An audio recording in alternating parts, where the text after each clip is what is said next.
आप देख रहे हैं एम न्यूज़ भारत महेंद्र पाल त्यागी के साथ। आज हम सहारनपुर जीएनजी मॉल में आए हैं और यहाँ पर दी कश्मीर फाइल पिक्चर लगी हुई है और बहुत से दर्शक हमारे सामने मौजूद हैं। देख रहे हैं आप, उधर भी देख रहे हैं कि यहाँ पर बहुत दर्शक खड़े हुए हैं। अब इनसे बात करते हैं। हम जुड़ने जा रहे हैं दर्शकों से। मुझे ऐसा जान पड़ता है कि यहाँ पर कुछ भारतीय जनता पार्टी के अधिकतर लोग पिक्चर देखने के लिए आए हुए हैं। बात करते हैं उनसे। हाँ जी, आपका शुभ नाम?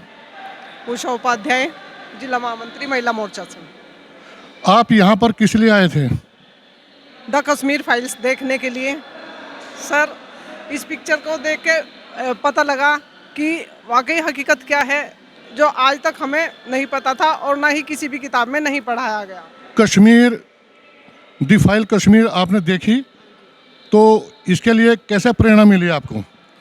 हम डायरेक्टर साहब का और अपनी सरकार का बहुत बहुत धन्यवाद करते हैं कि इस पिक्चर को देख के जो आज के हमारी युवा पीढ़ी है उन्हें भी इस चीज़ का पता लगेगा कि अभी तक जो नहीं पता था उस पिक्चर को देख के सब सामने आ रहा। अभी उषा उपाध्याय जी ने बताया कि हमें कुछ प्रेरणा मिली और हम पिक्चर को देखने लिए यहाँ पर पहुँचे।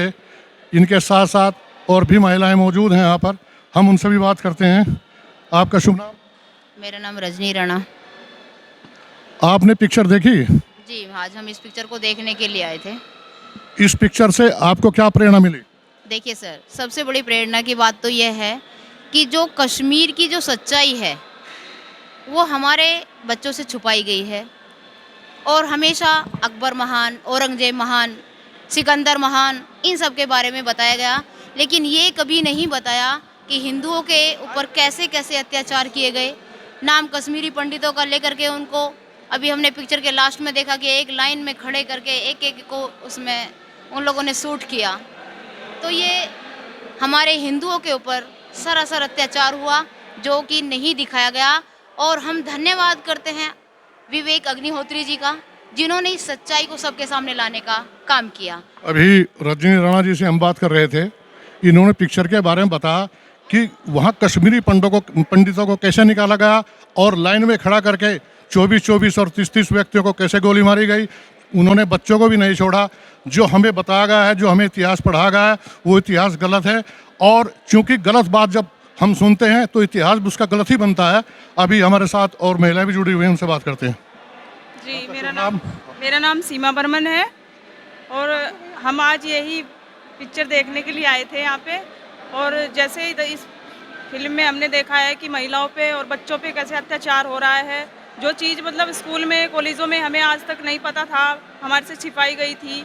और आज की पीढ़ी के बारे में ये बहुत सोचने का विषय है कि ये हिंदू धर्म पे कितना अत्याचार हो रहा है और आगे भी मतलब बच्चों के विषय का भविष्य की बात है और सोचने का विषय है। पिक्चर में जो आपने देखा, तो ऐसा कौन सा सीन था जो आपको प्रभावित किया? उसने उस पर आपका अच्छा प्रभाव पड़ा आपके मन पर या बुरा प्रभाव पड़ा, या कौन सा सीन था आपके याद होगा? जरा बताइए। महिलाओं पे इतना अत्याचार हो रहा है कि वो देखने के लायक था और सोचने लायक था। महिलाओं को कैसे अत्याचार हो रहा है, कई टुकड़े कर दिए गए, बीच से काट दिया गया और महिलाओं पर इतना अत्याचार आने वाले टाइम में सोचने की बात है। क्या पता इससे और ज़्यादा क्या होगा। अब हिंदू को जागने की ज़रूरत है और हिंदू को आगे सोचने की ज़रूरत है, एक होने की ज़रूरत है। अभी इन्होंने बताया कि हमें जागृत होने की आवश्यकता है, क्योंकि जैसे जैसे मुस्लिम आबादी बढ़ती है, इन्होंने साफ ही कहा कि जैसे कश्मीर के अंदर हुआ है, ये फिर भी दोहराया जाएगा भारतवर्ष के अंदर। और जैसे जैसे आबादी बढ़ेगी, इन्होंने आबादी के आधार पर ही 52 राज्य स्थापित कर लिए अपने। 52 क्या कहूँ, बल्कि 57 राज्य कहना चाहिए, स्थापित कर लिए। तो इसी तरीके से हिंदुस्तान में भी होने वाला है। यदि हम इस कहानी को दोहराना नहीं चाहते तो सभी हिंदुओं को एक होना पड़ेगा और मिलकर संघर्ष करना पड़ेगा। अभी हम एक महिलाएं और भी हैं, उनसे बात करते हैं। आपको पिक्चर कैसी? कविता कोरी।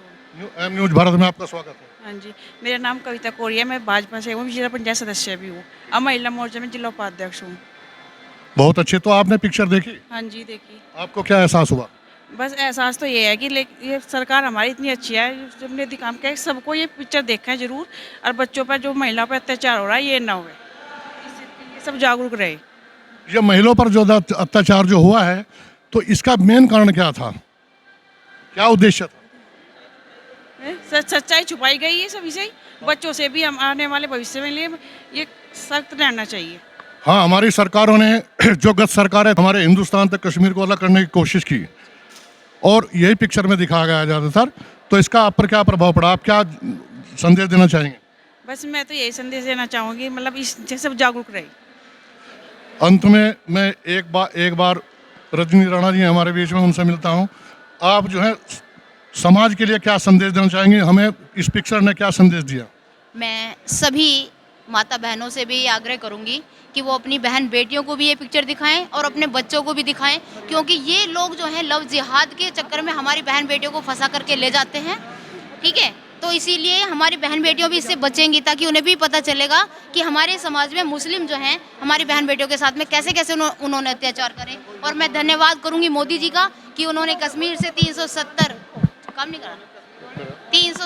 हटाई और वहां से कश्मीरियों को दोबारा उन्होंने बचाने का काम किया। और ये सिर्फ भाजपा सरकार और नरेंद्र मोदी जी कर सकते हैं। मोदी जी हैं तो सब कुछ मुमकिन है। भारतीय जनता पार्टी जिंदाबाद। टाइम न्यूज़ का तो धन्यवाद आप करेंगे नहीं, ये तो मुझे मालूम है, क्योंकि आप तो भारतीय जनता पार्टी के, भारतीय जनता पार्टी को बोलेंगे। धन्यवाद एम न्यूज़ का कि उन्होंने भी सच्चाई को दिखाने का काम किया।